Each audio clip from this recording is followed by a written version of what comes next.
ಮಾತಾಡೋದು ಬೇಡ.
ಅವರು ಆಫೀಸರ್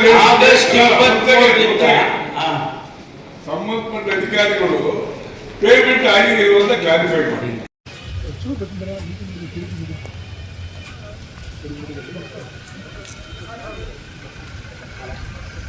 3 ತಿಂಗಳಿಗೆ ಒಮ್ಮೆ ನಡೀಬೇಕು, 3 ತಿಂಗಳಿಗೊಮ್ಮೆ ನಡೀಬೇಕು. ಇದು 6 ತಿಂಗಳಾಗಿದೆ ಮೀಟಿಂಗ್ ಆಗಿ. ನಾವು 6 ತಿಂಗಳಿಂದ ಸಾಕಷ್ಟು ವಿಷಯಗಳನ್ನು ಚರ್ಚೆ ಮಾಡಿದ್ದು. ಹೇಮಾವತಿ ನೀರು, ಇವತ್ತು ವಿದ್ಯುತ್ತಿನ ಸಮಸ್ಯೆ ಅಭಾವ ಇದೆ, ಬೇಸಿಗೆ ಕಾಲ, ಕರೆಂಟು ಸರಿಯಾಗಿ ರೈತರಿಗೆ ಸಮರ್ಪಕವಾಗಿ 6 hours or 7 hours ಕೊಡ್ತಾ ಇಲ್ಲ.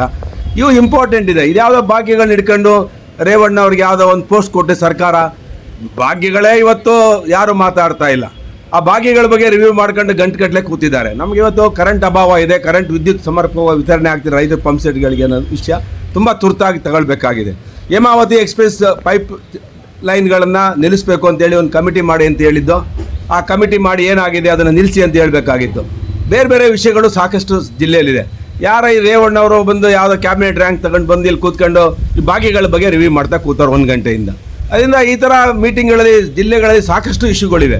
ಅವನ್ನ ಬಿಟ್ಟು ಬರೀ ಯಾವುದೋ ಒಂದು ಯೋಜನೆಗಳ ಬಗ್ಗೆ ಮಾತಾಡ್ತಾ ಕೂತ್ಕೊಂಡು, ಕೆಲಸಕ್ಕೆ ಬರೋದು ಯೋಜನೆಗಳ ಬಗ್ಗೆ ಮಾತಾಡ್ತಾ ಕೂತ್ಕೊಂಡಿರೋದು ಭಾಳ ನೋವಾಗುತ್ತೆ. ಅದರಿಂದ ಇವತ್ತು ನಾವು ಹೇಳಿದ್ದೇವೆ ಈ ಥರ ಮೀಟಿಂಗ್ಗಳಾಗಬಾರ್ದು. 3 ತಿಂಗಳಿಗೆ ಒಂದ್ಸಲಿ ಮಾಡಲಿ ಮೀಟಿಂಗ್ ಅವರು, ಮತ್ತು ರಿವ್ಯೂ ಮಾಡಲಿ. ಪರಮೇಶ್ವರ್ ಅವರು ದಿನ ಕೂತ್ಕೊಂಡಿಲ್ಲಿ ಎಲ್ಲ ಇಲಾಖೆಗಳು ರಿವ್ಯೂ ಮಾಡಬೇಕಲ್ಲ. ರಿವ್ಯೂ ಮಾಡಿದ್ರೆ 6 ತಿಂಗಳಲ್ಲಿ ಬಂದು ಎಲ್ಲ ಸರಿಗಿಲ್ಲ ಅದು ಸರಿಗಿಲ್ಲ ಅಂತ ಬರೀ ಟೈಮ್ ಪಾಸ್ ಮಾಡೋಂಥದ್ದು ಯಾಕೆ ಮೀಟಿಂಗ್ ಬರಬೇಕು? ನಾವು it's A time passing meeting, coffee tea ಕುಡಿಯೋಕ್ಕೆ ಬರುವಂಥ ಮೀಟಿಂಗ್ ಆಗಬಾರ್ದಲ್ಲ. ಅದಕ್ಕೆ ನಾವು ಇದನ್ನು ಬಾಯ್ಕಾಟ್ ಮಾಡಿ ಬಂದಿದ್ದೇವೆ.